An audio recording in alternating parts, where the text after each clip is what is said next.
이제 우리 하나님 말씀은 마태복음 7장입니다. 마태복음 7장 24절부터 28절까지인데요. 다 자리에서 일어나셔서 하나님의 말씀을 받들어 봉독하겠습니다. 마태복음 7장 24절부터 28절입니다. 24절 제가 먼저 읽습니다. 그러므로 누구든지 나의 이 말을 듣고 행하는 자는 그 집을 반석 위에 지은 지혜로운 사람 같으리니 비가 내리고 창수가 나고 바람이 불어 그 집에 부딪히되 무너지지 아니하나니 이는 주추를 반석 위에 놓은 까닭이요. 나의 이 말을 듣고 행하지 아니하는 자는 그 집을 모래 위에 지은 어리석은 사람 같으리니 비가 내리고 창수가 나고 바람이 불어 그 집에 부딪힘에 무너져 그 무너짐이 심하니라. 아멘. 네, 자리에 앉아주시기 바랍니다. Live it up 이런 제목의 책이 있는데요. 원어를 그대로 직역해서 그대로 갖고 온 책 제목입니다. 이 Live it up이라는 이 영어 표현은 뜯어내다, 찢어버리다 이런 뜻이라고 하는데요. 무언가를 완전히 새롭게 바꾸도록 요구할 때 쓰는 표현이랍니다. 그럼 이 책에서 완전히 live it up, 완전히 뜯어내고 새로 고치고 새롭게 바꾸도록 뭘 요구하고 있나? 이 책이 아주 집요하게 한 가지를 계속 강조합니다. 그게 뭐냐 하니까 이런 이야기 많이 듣잖아요. 생각을 바꿔야 된다. 매일 긍정적인 생각을 하면 인생이 행복해진다. 백만장자처럼 되고 싶다면 부자가 될 수 있는 생각을 고쳐야 된다. 이런 긍정적인 생각을 많이 강조하고 그것이 중요하다고 우리는 그렇게 들어왔는데 그게 아니라는 거예요. 이 책이 주장하는 게. 생각을 바꾸는 것도 중요하지만 그런 긍정적인 생각만으로는 삶을 바꿀 수 없다. 그럼 뭐가 인생을 바꾸느냐? 생각도 바꾸어야 되지만 그 변화된 생각을 바탕으로 행동을 바꾸어야 된다는 겁니다. 이게 live it up, 완전히 이걸 뜯어고치고 바꾸기 위해서 요구하는 이런 책 제목을 쓴 이유가 처음부터 끝까지 이거 하나만 강조하는 책이거든요. 이 이론을 주장했던 윌리엄 제임스라는 아주 옛날 분입니다. 이분이 이제 뭘 강조하는지 이분이 했던 말 한마디만 들으면 알 수 있습니다. 윌리엄 제임스가 이런 말을 했습니다. 어떤 성격을 원한다면 이미 그런 성격을 가지고 있는 사람처럼 행동해라. 내가 좀 내성적인데 나는 외향적인 게 좋아. 그런 생각을 갖고 있으면 그 외향적인 사람처럼 행동하라는 거예요. 다락방 모임을 갔는데 나는 되게 좀 소심하고 낯선 사람 낯가리고 하는데 어떤 분은 거침없이 안아주고 손잡아주고 큰 소리로 환영하고 하면 그게 보기가 좋잖아요. 여러분도 그렇게 해버리라는 거예요. 그렇게 하면 행동을 그렇게 옮기면 생각과 성격이 그걸 따라간다는 게 이 책이 주장하는 핵심 포인트입니다. 이런 말들 많이 하지 않습니까? 행복하기 때문에 웃는 게 아니라 웃기 때문에 행복하다. 본능은 행복할 때 웃습니다. 그래서 이런 얘기 하시잖아요. 아이고, 나는 웃을 일이 없어. 그게 벌써 자기를 자꾸 이제 더 움츠리게 만든다는 거예요. 웃을 일이 없으세요? 더 웃는 거예요. 마스크를 벗으면 걱정입니다. 여러분들이 지금 마스크 안으로 너무나 안 행복해 보이는 표정으로 지금 저를 보고 계시기 때문에 그래서 예배가 은혜가 안 되고 우리 목사님 설교 준비를 저렇게 했을까라고 할 때는 크게 아멘 하고 막 웃어버리고 안 웃기는데도 막 웃어버리고 하면 내가 각성하게 될 거 아닙니까? 이 행동이 이렇게 중요하다는 거예요. 우울하면 그냥 풀 다 주고 하루 종일 침대에 들어누워가지고 이렇게 있으면 그게 강화가 된다는 거예요. 마음이 우울할수록 활기차게 옷 갈아입고 공원 한 바퀴 돌아야 되겠다. 또 빠르게 걷고 소리를 지르고 저게 제가 자주 하는 표현이에요.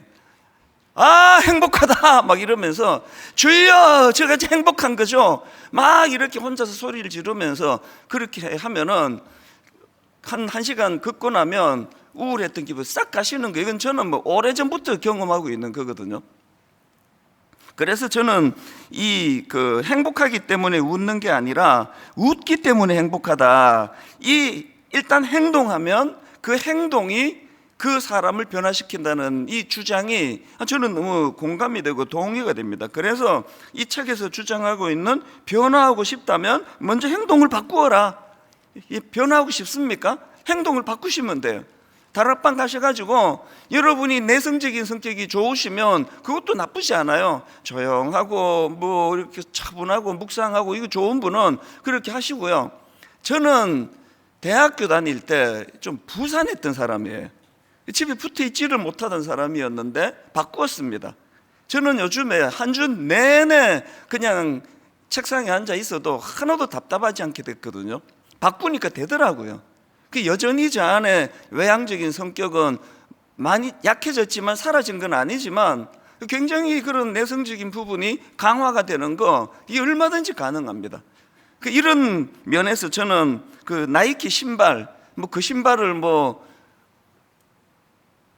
좋아하기도 하네요. 안 좋아하는 건 아니지만 그 신발에 관심이 있는 게 아니고요. 저는 나이키가 갖고 있는 그 카피라이트 문구 너무 좋습니다. Just do it. 일단 한번 해봐라. Just do it. 이제 일단 한번 사봐라. 이렇게 하려고 그 카피를 그렇게 만든 것 같은데 신은 사지 마시고요. 한번 이렇게 자꾸 저는 외쳐요. Just do it. 뭐가 두렵냐? 뭐가 걱정이냐? Just do it. 한번 해봐라. 일단은 시도해봐라. 제가 왜 이렇게 말씀을 시작하는가 하면요, 오늘 본문에서 예수님이 우리에게 말씀하시는 핵심 포인트가 이거예요. 오늘 본문은 그 산상수훈의 결론 부분입니다. 결론 중의 결론이에요. 시간 되시면요 집에 가셔서 마태복음 5장부터 시작되는 5장부터 7장까지 이 산상수훈을 읽어보시면 진짜 우리에게 유익한 게 맞습니다. 엄청나게 긴 5장, 6장, 7장에 걸쳐서 주님께서 이 예수 믿는 자들이 알아야 될 여러 가지 것들을 다 피력하시고 그리고 이제 내린 결론의 말씀이 이 오늘 본문이에요.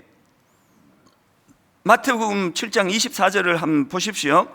그러므로 누구든지 나의 이 말을 듣고 행하는 자는 그 집을 반석 위에 지은 지혜로운 사람 같으리니. 그리고 26절 나의 이 말을 듣고 행하지 아니하는 자는 그 집을 모래 위에 지은 어리석은 사람 같으니. 인생이요 모래 위에 지은 막 위태위태하고 불안하고 이거는요 뭐가 모자라서가 아니에요. 행하지 않아서 그렇다는 겁니다. 그게 아까 just do it 혹은 네가 바꾸고 싶으냐? 일단 그렇게 행동해라. 이 다 같은 맥락 아니겠습니까? 왜 우리가 말씀을 듣습니까? 왜 성경을 읽습니까? 변화하려고 읽는 거예요. 우리가 무슨 그냥 막 지식적으로 지적인 호기심을 위해서 성경을 읽는 게 아니잖아요. 그러면 내가 읽는 이 성경 말씀이 내게 어떤 변화를 가져다 주느냐? 그리고 바로 행동하는 거예요.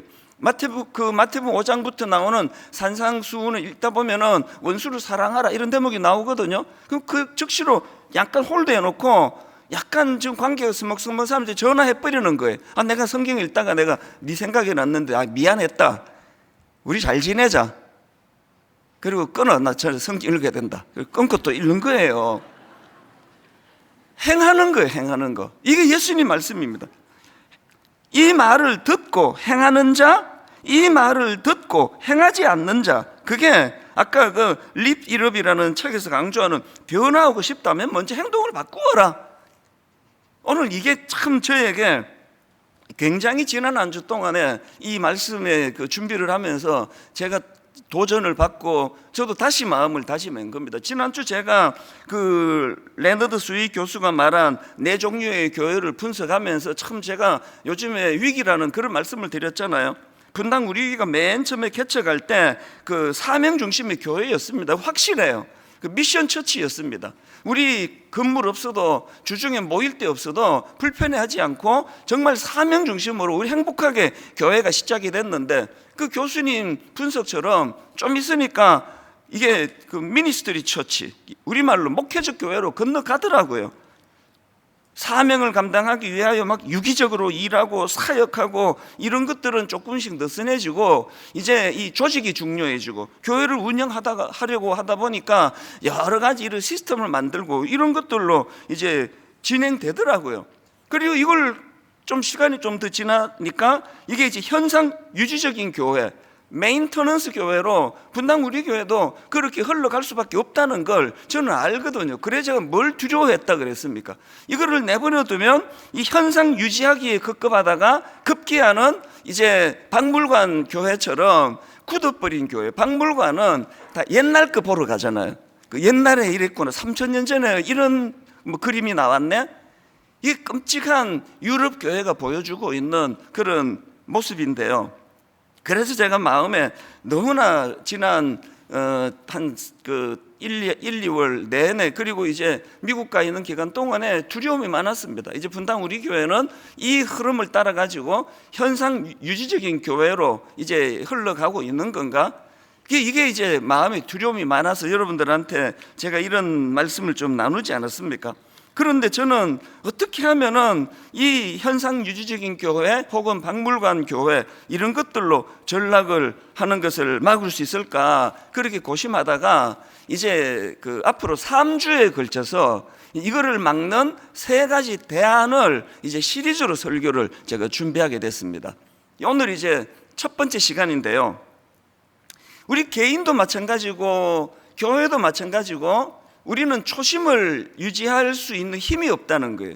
그래서 지난주 말씀드렸던 그 마약 단속 수사관들이 뭐 닭을 잡을 것인가, 뭐 범인을 잡을 것인가, 그렇게 치킨집 하면서 그렇게 전락하기가 쉬우니까 이거는 교회적인 차원에서도 여러분 개인적인 차원에서도 오늘과 다음 주와 그 다음 주 3주간의 이 대안이 저는 참 중요하다고 생각을 합니다. 자, 오늘 우리가 이렇게 그 현상 유지적인 교회나 박물관 교회로 전락하는 걸 막을 수 있는 대안이 뭐냐? 2가지로 제가 정리를 했습니다. 변질을 막기 위한 2가지 대안. 첫째, 말만이 아니라 행함이 따르는 믿음으로 전환을 해야 된다는 겁니다.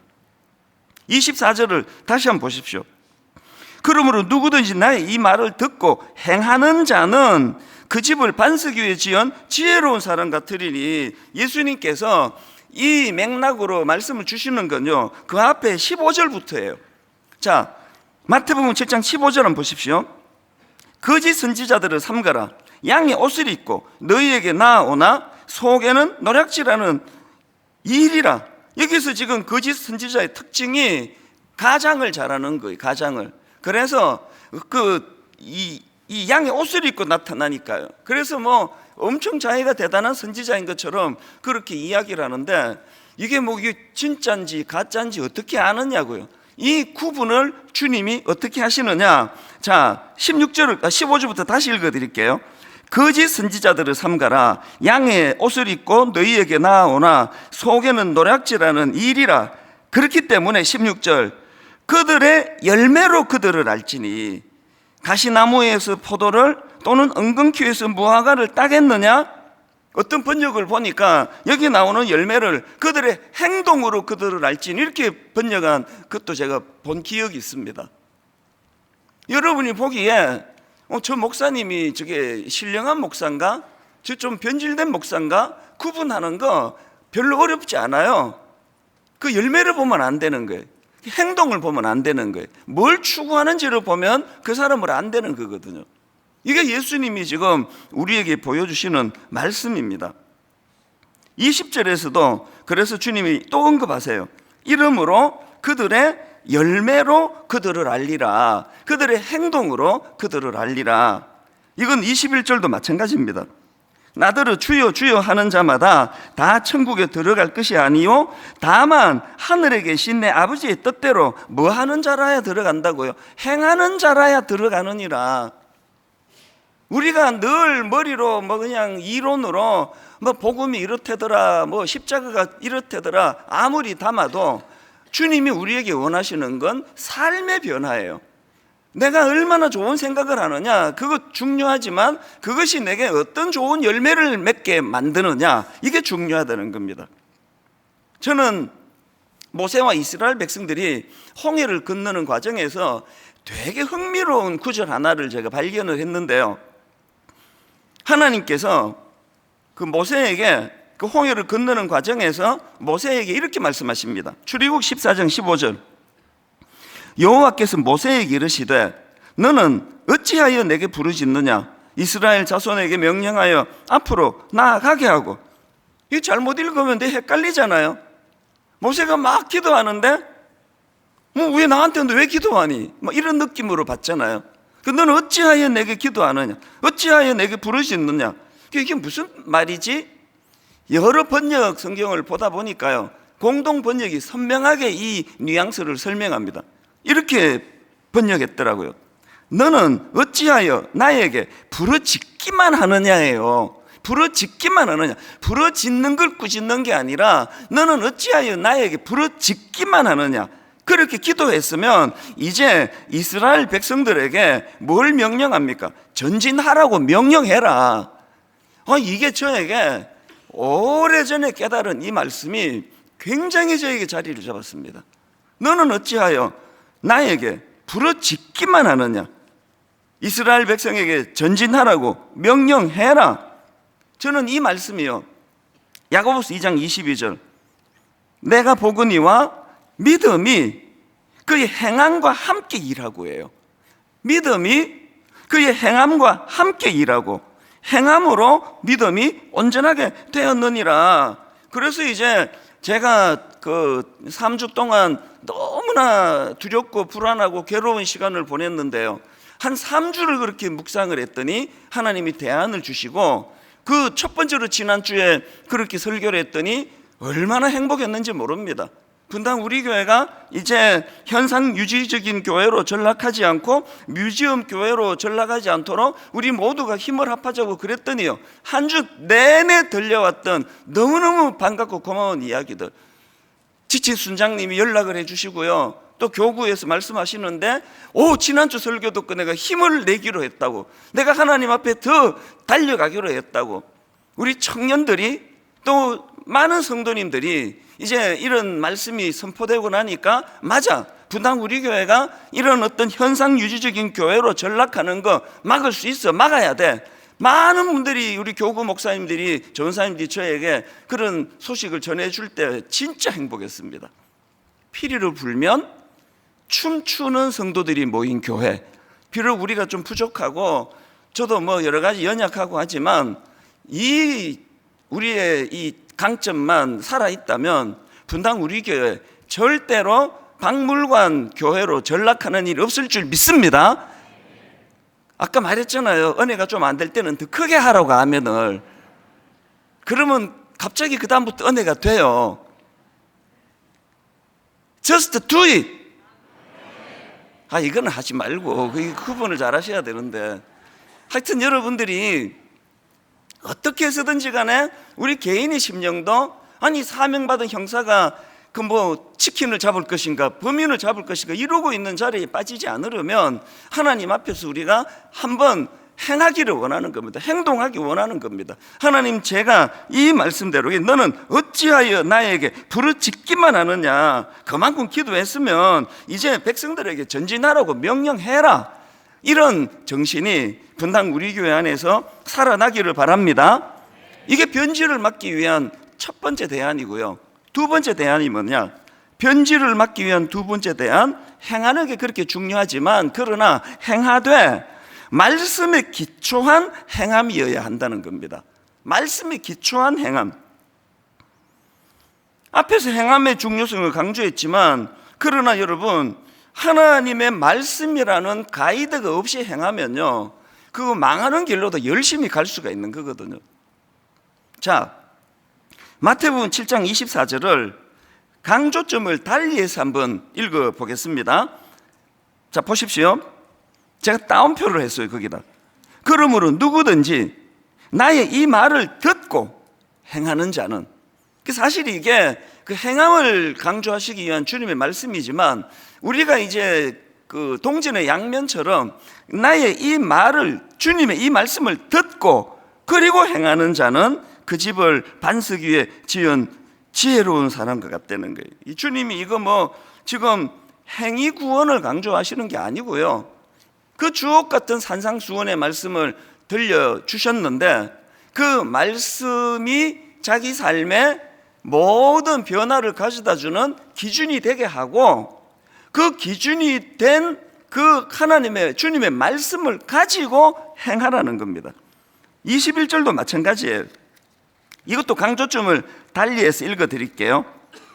나더러 주여 주여 하는 자마다 다 천국에 들어갈 것이 아니요 다만 하늘에 계신 내 아버지의 뜻대로 행하는 자라야 들어가니라. 그냥 행한다고 천국 가는 거 아니에요.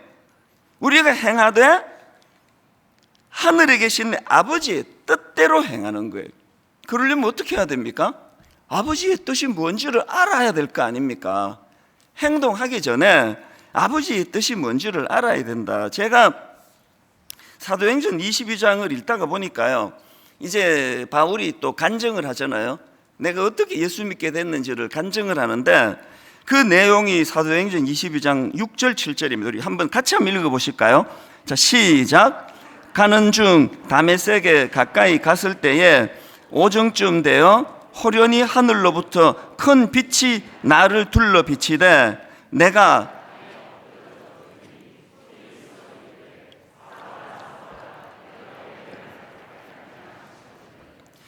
그 주님을 핍박하고 예수 믿는 사람을 잡아 죽이고 하던 이 바울이 이제 인생의 결정적인 전환을 맞이하는데 예수 그리스도를 인격적으로 만난 거예요.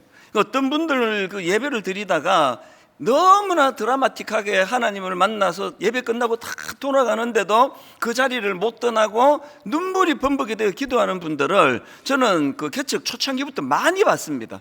너무너무 가슴 벅찬 은혜를 경험했는데요. 그랬더니 사도 바울이 이런 질문을 드립니다. 8절. 내가 대답하되 주님 누구시니까? 이거는요 주님과의 관계 회복을 위한 질문 아닙니까? 주님 누구시니까 하니 이르시되 나는 네가 핍박하는 나사렛 예수를 하시니라. 그랬더니 그 다음 10절에서 내가 이르되 주님 무엇을 하리이까? 저는 이 말씀을요 굉장히 많이 묵상을 하는 사람이에요. 우리가 가지고 있는 이 성장과 변화를 위한 두 가지 질문. 주님 니시오니까 주님과의 관계가 정립이 돼야 돼요. 그분이 내게 어떤 의미를 가졌나? 주님은 내게 내 삶에 어떤 영향을 가지신 분이냐? 이것만 물으시면 안 되고 그 다음에 물어야 되는 게 주님이 나의 주인이시라면 주여 무엇을 하오리이까요? 여러분 이 질문을 던지는 사도 바울의 심정을 저는 이 구절을 오래전부터 묵상해 왔지만 이번에 새로 이 질문을 던지는 사도 바울의 마음이 저에게 감정이입이 되는 것을 느꼈습니다. 바울이 이 질문을 주님께 들려드릴 때 참담한 거예요. 자기 자신이. 그래서 주님께 너무 죄송한 거예요. 왜? 바울은 행동했거든요. 자기 신념에 따라 이 옳다고 생각했기 때문에 행동했는데 주님을 만나고 깨달은 게 뭡니까? 그게 주님을 핍박하는 일이라는 걸 깨달았단 말이에요. 오늘 여러분이 진짜 은혜를 받아 성숙으로 나가시려면 이 깨달음이 필요해요. 여러분이 교회를 위해서 열심히 하셨단 말이에요. 안 한 게 아니에요. 교회를 위하여 주님을 위하여 열심히 섬겼단 말입니다. 그런데 어느 날 내가 자각하게 된 게 이 열심이 이 교회의 유익이 아닌 이 하나님께 이 보탬이 되는 게 아니라는 걸 깨닫게 되는 순간부터 일꾼으로 거듭나는 거예요. 저는 그게 항상 두려운 사람이에요.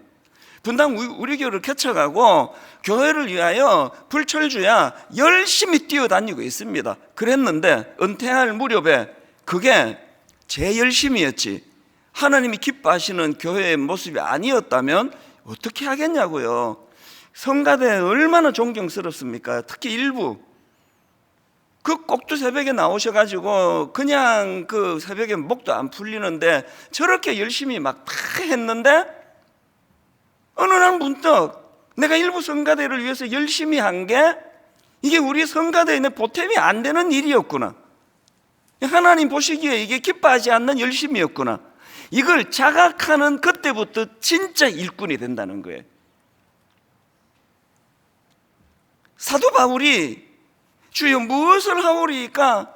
이거 막 고개 쳐들고 막 내가 이제 당신 말이야 나 같은 일꾼 만났으니까 복 터진 줄 아시라고 뭐 해드릴까? 이거 아니에요. 고개를 못 드는 거예요. 죄송한 거예요. 부끄럽단 말입니다. 나대로는 이게 옳은 일이라 생각해서 하나님을 위하여 열심히 했는데 이게 하나님의 교회를 핍박하는 일이라는 것을 깨달았기 때문에 그래서 이 질문은요, 하나님 앞에서 겸손한 사람만 하는 거예요. 주여 무엇을 하오리까? 목사가 되면 이런 기도 하기가 쉽지가 않아요. 이제 늘 자기 확신으로. 그래서 그냥 말할 때마다 주의 뜻이라고 막 이런 소리 하면서 이거 하자 저거 하자 그러잖아요. 그게 주의 뜻인지 지가 어떻게 아느냐고 항상 물어야 돼요. 주여 무엇을 하오리까? 주님, 내 생각에 이게 주님의 나라를 위하여 하나님의 교회를 위하여 옳다고 생각해서 하지만 저는 미련한 인간입니다. 말씀해 주시기 원합니다. 하루를 시작할 때요, 주여 무엇을 하오리까?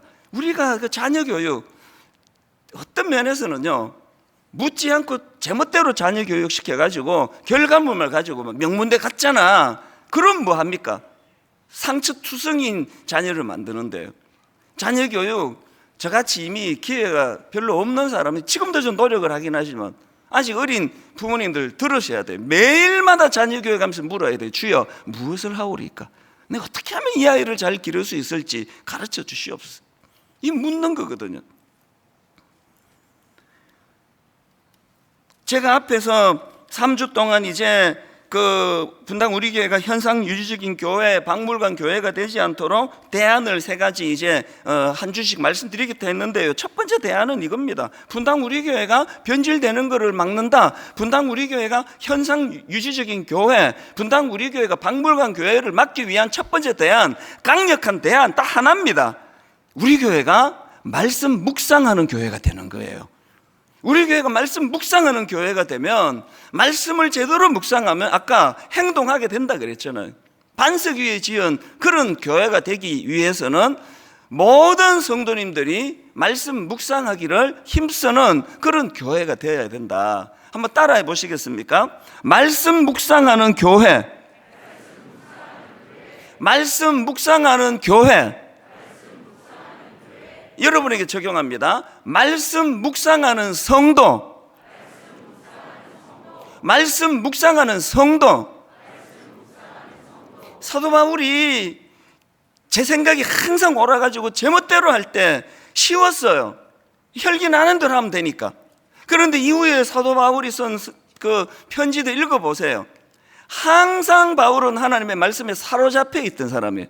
그 말씀에 견인되는 거예요. 그 말씀을 깨닫도록 성령께서 그를 지혜로 인도해 주시기를 갈망하던 그런 인생이 된 거 아닙니까? 그래서 저는 오늘 여러분들에게 정말 분당 우리 교회가 변질되지 않도록 너무너무 중요한 전 교회적인 이제 그 행동 강령 하나를 이제 선포하려고 하는데요. 한 구절 묵상이에요. 이거를 위해서 우리 담당 목사님들이 힘에 겹도록 수고하고 있습니다. 지금 점점 이제 좋아질 거예요. 오늘 제 본문은요, 이 한 구절 묵상 3월 5일자야 이 본문을 가지고 제가 지금 설교를 하는 겁니다. 이게 너무 쉽고 좋은 게 뭐냐면 한 구절 묵상은 너무 간단해요. 하루에 한 장만이라도 읽자는 거예요. 그러면 3년에 걸쳐서 일독을 하게 된다. 근데 여러분, 우리가요, 이 일독이 이게 함정이에요. 일독하는 거. 그래서 이제 창세기부터 시작해가지고 쭉 읽다가 출애굽기 오다가 딱 놓쳐버리면 안 읽어버려요. 실패했다. 그래서 지금 52살 먹은 우리 권사님 52년째 창세기 출애굽기 읽고 계시잖아요. 이걸 없애자고요.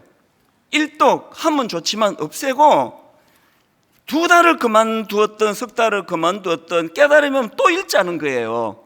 이게 너무 쉽잖아요. 한 장씩이니까.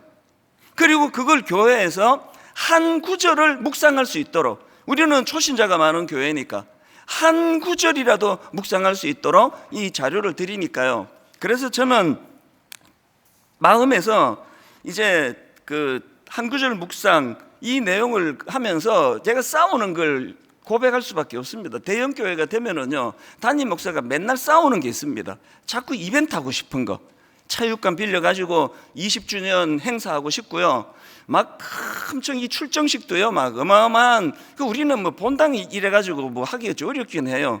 한 5천석 되는데 막 전 교인들 모아놓고 막 구호 외치고 폭죽 날리고 막 그렇게 하고 싶은 유혹이 저에게 매일매일 있습니다. 21년째 참고 있습니다. 왜 참을까요? 그게 소용이 없다는 걸 알아요. 한번 모여가지고 으쌰 100번 해도 소용없습니다. 성도들이 성경을 안 읽는데 이벤트가 그 교회를 어떻게 성숙하게 만드느냐. 왜 제가 창립 21주년에 우리 교회가 박물관 교회 되는 걸 막기 위해서 미국에서 고심하면서 해서 성도님들 그러신대요. 우리 목사님이 어디만 다녀오면 뭐 하자 그런다고. 어디만 다녀오면 뭐 또 막 뭐 그래서 기대가 된다고 그런 이야기를 하시더라고요. 맞습니다. 3주 내내 틀어박혀가지고 고민하니까 이걸 주셨어요. 다음 주, 그 다음 주 3주 동안 우리가 이 새 묶음을 가지고 나갈 텐데요. 가장 강력한 거, 하나님 앞에 우리가 말씀 묵상하는 교회. 그래서 저는 여러분 두 가지 약속을 드리는데요. 이 한 구절 묵상을 잘 하실 수 있도록 모든 것들을 다 제공해 드릴 겁니다. 이제 하루에 한 번 홈페이지로 들어와 보세요. 홈페이지에 지금 벌써 GNM 문화재단에서 너무 고맙게 그 오디오 그 성경을 만들었잖아요. 출근하시면서 그 귀에 꽂고 그 한 장을 계속 들으면서 출근하시면 좋을 것 같아요. 이후에 계속 제공해 드릴 겁니다. 또 한 가지 약속. 이제 여러분이 한 구절 묵상은요, 이게 가장 기초 중에 기초예요. 이미 말씀을 깊이 읽으시는 분, 이미 깊이 묵상하시는 분들을 위해서 이제 그 중급, 고급, 심화 계속 만들어 갈 겁니다. 분명히 약속을 드립니다.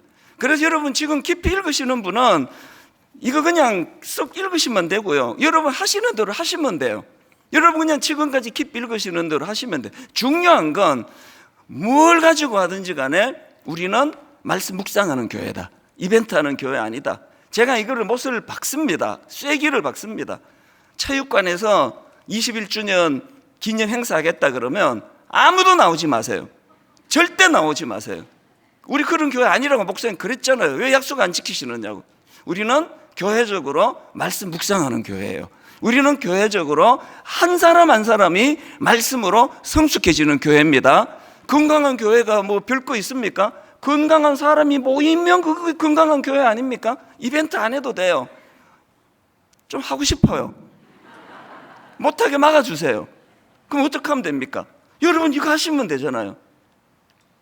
하나님 앞에서 우리가, 그래서 저는 여러분들 제가 하나님 앞에서 이제 더 이상 불안해하지 않아요. 이제 피리를 불면 춤추는 성도들이 모였는데 오늘 제가 한 구절 묵상에 피리를 불 때 이제 막 이곳저곳에서 말씀 읽고 묵상하고 있는 이런 역사가 일어날 줄로 믿습니다.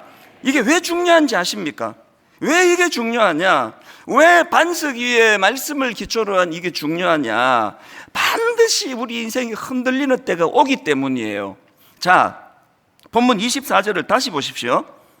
그러므로 누구든지 나의 이 말을 듣고 행하는 자는 그 집을 반석 위에 지은 지혜로운 사람 같으리니 비가 내리고 창수가 나고 바람이 불어 그 집에 부딪히되 무너지지 아니하나니 이는 주추를 반석 위에 놓은 까닭이요 나의 이 말을 듣고 행하지 아니하는 자는 그 집을 모래 위에 지은 어리석은 사람 같으리니 비가 내리고 창수가 나고 바람이 불어 그 집에 부딪힘에 무너져 그 무너짐이 심하니라. 저는 여기서 두 가지 너무너무 중요한, 이게 위기기도 하고 기회기도 한 두 가지 인생의 법칙을 깨닫는데요. 첫째가 뭔지 아십니까?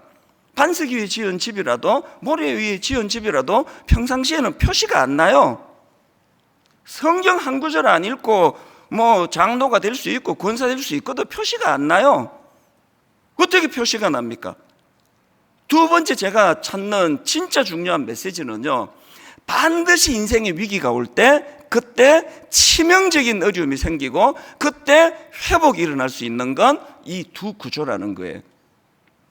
지금 여기 반석 위에 지은 집, 모래 위에 지은 집의 공통점이 25절과 27절에서 토시 하나 다르지 않는 말씀이 이겁니다. 비가 내리고 창수가 나고 바람이 불어 그 집에 부딪히매예요. 성경 많이 읽는다고 비바람 몰아치지 않는 거 없고요. 성경 안 읽어도 또 똑같아요. 방심할 수 없습니다. 언제 인생에 우리 가정에 위기가 휘몰아칠지 모르는데 그때 반석 위에 지은 집은 견고한 거예요. 저는 이거를요 이론으로 말씀드리는 거 아닙니다. 저는 어릴 때 우리 가정을 통해서 이거를 뼈저리게 제가 정말 체험한 사람이에요. 목사님이셨던 아버지가 금식기도 하시다가 갑자기 돌아가시고 그야말로 우리 집은요 바람이 불고 창수가 나고 그 집에 부딪히는 일 뭐 그 정도가 아니에요. 가장이 돌아가셨어요. 예고도 없이. 아니 뭐 한 3년 투병하다가 돌아가셨으면 대비라도 하죠. 은혜 받겠다고 기도하러 산기도하러 가신 기도원에 가신 아버지가 갑자기 돌아가셨단 말이에요.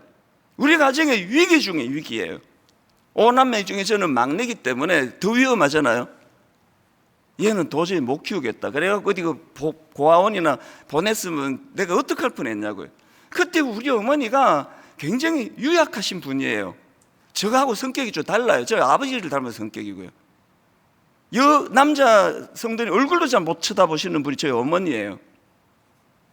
갑자기 용사가 되셨어요. 우리 5남매를 가제트의 손으로 탁 붙여보셔가지고 어떻게 가능했는지 아십니까? 바람이 불고 창수가 나고 위기가 찾아올 때 말씀이 살아있을 때 그 말씀의 능력이, 저희 어머니는요 성경 통독한 건 못 세요. 수천 독을 해가지고 계산은 못합니다. 성경 암송 로마서 전체를 다 외우셨어요. 또 뭐 제 문제가 어머니가 외우시는 걸 못 외워요. 그 외에 많은 성경을 외우셨어요.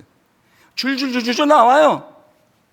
그리고 나이 연세가 드셔서 이제 성경을 쓰시기 시작했는데 창세기부터 요한계시록까지 11번을 썼습니다. 손이 부들부들 떨리는 그 상황에서도 저에게 유산으로 하나 물려주신 거 보면 글씨가 삐뚤빼뚤 이게 우리 가정을 살렸다니까요. 어머니가 말씀을 묵상하고 말씀을 필사하고 말씀을 가지고 줄줄줄 외우는 게 왜 중요하냐? 얼마나 많은 그 오남매를 키우느라고 그 사단의 시험이 많았겠냐고요. 그 고비고비마다 이렇게 공격하면 이 말씀이 나오고 사단이 저렇게 공격하면 저 말씀이 나오고 다 막아내는데 무슨 수로 사단이 공격하느냐고요. 여러분 위기가 올 때 사단이 공격할 때 막아낼 말씀이 한 구절이라도 있습니까? 그럼 맨날 공격에 노출되는 거 아닙니까?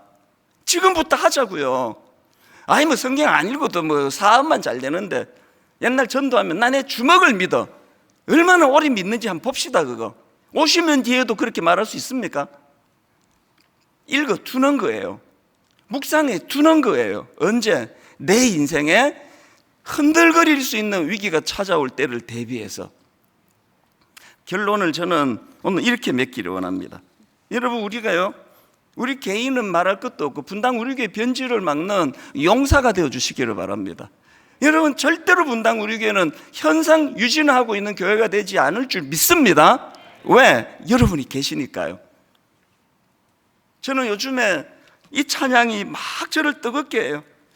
빈들의 마른 풀같이 시들은 나의 영혼, 주님이 약속한 성령 간절히 기다리네. 현상 유지적인 교회가 되기는커녕 이거를 거슬러 올라가지고 한번 부흥을 맛보는 교회가 되기를 갈망합니다. 그러려면은 주님이 약속한 성령을 간절히 기다리는 건 묵상과 기도 아닙니까? 묵상 안 하고 기도 안 하는데 성령의 단비를 기다리는데 이렇게 말하지 마시기를 바라요. 숙제가 있습니다. 오늘 집에 가시자마자 오늘 본문과 설교는 오늘자예요. 들리는 말씀대로 살아가는 성도, 오늘 집에 가시자마자 이거 숙제를 해보시기 바랍니다. 이번 한 주 피리를 불면 춤추는 교회가 되기를 바라고요. 우리 한번 힘을 내는 차원에서 이 찬양을요 시시하게 부르면은 그거는 정말 안 됩니다. 한번 아까 말했잖아요. 서두에 하나님 앞에 내가 좀 힘이 빠져 있습니다. 하나님 내가 좀 지쳐 있습니다. 그렇게 하고 있지 말고 립 일업이라는 그 책에서 말하는 그럴수록 행동해라. 떨쳐봐라. 우리 한번 이 찬양 하나님 앞에 뜨거움으로 불러드리고 기도할 때 내 안에 무기력증이 다 치유되는 신비로운 놀라운 또 영적인 은혜를 이 시간 경험하게 되시기를 바랍니다. 한번 뜨겁게 찬양합니다. 빈들의 마른 풀같이 시들은 나의 영혼, 주님이 약속한 간절히 기다리네. 우리의 심령 가물음의 마른 땅에 단비를 내리시던 성령의 단비를 부어 새 생명 주옵소서. 반가운 빗소리 들려 산천이 춤을 추네. 우리의 심령에도 복비로 내리는 성령 사모합니다. 내게도 주옵소서. 아멘. 가물음의 마른 땅에 단비를 내리시듯 성령의 단비를 부어 새 생명 주옵소서. 회복 철 따라 우로를 내려 초목이 무성하니 회복을 위하여 기도합니다. 갈급한 내 심령 위에 사모합니다. 성령을 부어소서. 아멘. 가물음의 마른 땅에 단비를 내리시듯 성령의 단비를 부어 새 생명 주옵소서. 참되신 사랑의 언약 어길 수 있사오랴. 오늘의 흡족한 은혜 주실 줄 믿습니다. 아멘. 가물음의 마른 땅에 단비를 내리시듯 성령의 단비를 부어 새 생명 주옵소서. 우리가 자리에서 일어나셔서 3절 철 따라 우로를 내려 초목이 무성하니 갈급한 내 심령 위에 성령을 부어소서.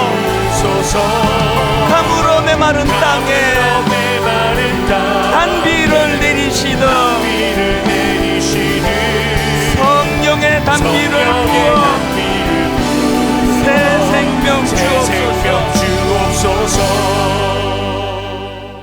우리 주 예수 그리스도의 은혜와 하나님 아버지의 다함없는 사랑과 성령님의 감동, 감화, 위로교통 충만하심의 역사가 오늘 주신 말씀 마음에 담고 말씀을 깊이 묵상하는 자리로 나아가기로 다짐하며 예배하는 모든 주의 자녀들 머리 위에 지금부터 영원토록 함께 하시기를 간절히 축원하옵나이다. 아멘.